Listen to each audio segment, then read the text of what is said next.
Halo sahabat sekalian, ketemu lagi di channel PLTS Sederhana. Gimana kabar sahabat semua? Semoga tetap dalam keadaan baik dan juga sehat selalu. Oke sahabat, di kesempatan kali ini saya akan membahas ulang tentang MPPT PoKeeper ini. Jadi beberapa pengguna MPPT PoKeeper ini mengeluhkan ke saya, katanya baterai setelah dicas penuh tidak dapat mengecas ulang, harus dilepas lagi baterainya dan panelnya baru bisa mengecas ulang. Nah, kali ini saya akan menjelaskan kenapa hal tersebut bisa terjadi, termasuk juga saya akan menjelaskan solusi dari kejadian tersebut. Namun, sebelum saya lanjutkan ke pembahasannya, jangan lupa untuk di like dulu video ini, dan bagi sahabat yang baru berkunjung silahkan di subscribe dahulu.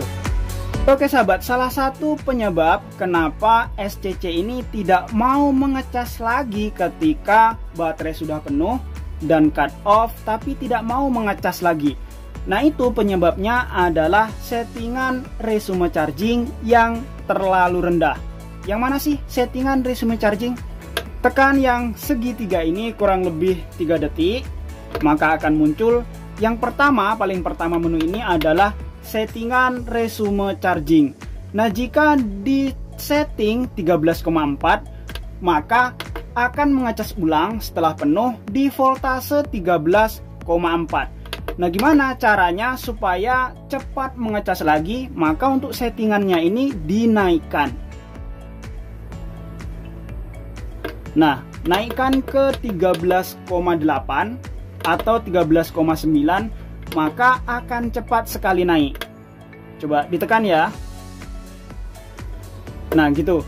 Dengan disetting 13,8, maka ketika baterai sudah penuh dan cut off, kemudian baterai turun lagi setelah 13,8 baterainya, maka akan mengecas ulang. Nah, jadi penyebab dari kenapa SCC ini tidak mengecas lagi setelah baterai penuh, cut off BMS, kemudian sudah sampai di tegangan bawah tapi nggak ngecas-ngecas, ya settingan resume charging ini yang terlalu rendah. Mungkin 13,4 ataupun 13,2. Ini untuk baterai lithium 4 ya. Kemungkinan untuk baterai lithium ion sedikit berbeda karena memang tegangan resume chargingnya berbeda. Nah, untuk settingan ini hanya akan bisa dirubah jika sahabat menggunakan settingan baterai user 2. Nah, jika sahabat menggunakan settingan user 1 ataupun settingan default lainnya, coba saya tekan ya dulu.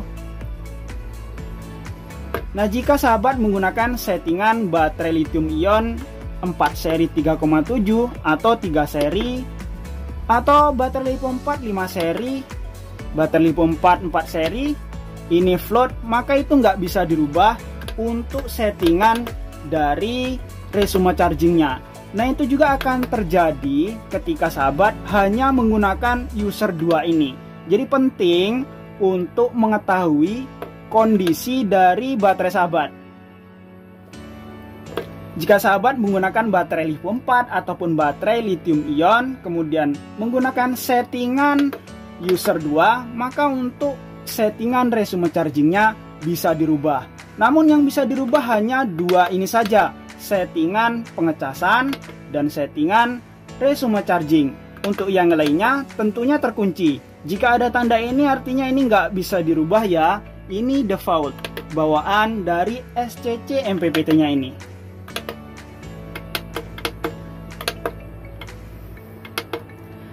Nah, jika sahabat menggunakan settingan user 1 yang terkunci ini akan bisa dirubah. Ini bisa dirubah ya. Ini bisa dirubah. Namun kebalikannya untuk resume charging dan settingan pengecasan ini nggak bisa dirubah. Nah, apa sih nama-nama dari menu ini? Karena di sini nggak ada namanya, saya sudah menyiapkan catatan yang mungkin bisa sahabat pahami. Nah, untuk settingan paling pertama ini resume charging. Nah, kemudian ini yang nomor 2, yang 14,2 ini adalah constant voltage charger. Yang nomor 3 adalah equalization charger. Yang nomor 4 ini adalah tegangan absorption. Kemudian yang nomor 5 ini adalah tegangan floating. Yang nomor 6 ini adalah tegangan cut off dari beban, dan yang ini adalah tegangan recovery. Ketika sudah habis baterai kemudian dicas, maka akan nyala lagi di nomor 7. Nah, nomor 8 ini adalah settingan beberapa baterai yang mungkin bisa sahabat gunakan. Nah, jika sahabat menggunakan baterai yang kondisinya sudah lama ataupun kondisinya sudah bekas, saya sarankan menggunakan user saja. User 1 untuk aki, user 2 untuk baterai lithium. Tapi kalau baterainya baru, sahabat bisa mengikuti settingan default dari MPPT ini. Nah, kenapa harus menggunakan user 2? Biasanya untuk baterai baru itu settingannya terlalu tinggi semua. Settingan voltase pengecasan, kemudian settingan yang lainnya itu tinggi-tinggi semua. Sehingga baterai bekas tidak mampu mengikuti settingan yang ada. Di sini saya menggunakan settingan resume charging di 13,8.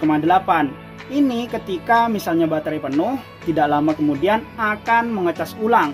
Namun perlu diingat, ketika internal resistansi dari baterai sahabat sudah besar, atau mungkin sahabat tidak menggunakan active balancer, perlu diingat untuk settingan dari resume chargingnya di setting rendah saja, karena ini akan membantu untuk baterai sahabat melakukan balancing. Saya rasa begitu ya sahabat untuk settingan-settingan yang mungkin sahabat masih bingung. Nah, jika masih bingung lagi, nanti sahabat silahkan tanya di kolom komentar ya. Nanti akan saya jawab semampu saya, sebisa saya. Nah, jika permasalahannya hanya seputar settingan, saya bisa menjawabnya. Kemudian masih ada beberapa pertanyaan seputar error ya. Nah, sebenarnya saya sudah membuat untuk video tentang error. Biasanya E11, E12, E13 sampai E16. Nah, saya kasih contoh. Untuk E11 itu adalah low voltage protect. Jadi, misalnya baterai sahabat terlalu rendah, maka akan muncul error E11.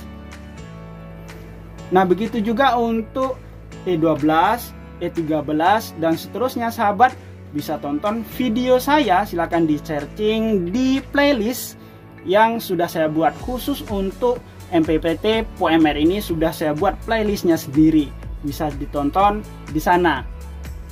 Oke sahabat, saya rasa untuk pembahasan kali ini cukup sekian dulu ya. Semoga bermanfaat bagi sahabat semua. Jika ada yang perlu ditanyakan, silahkan tulis di kolom komentar. Atau mungkin sahabat ingin belanja beberapa komponen PLTS, coba cek di pin komentar saya dan juga di deskripsi video. Oke sahabat, sampai jumpa lagi pada video berikutnya.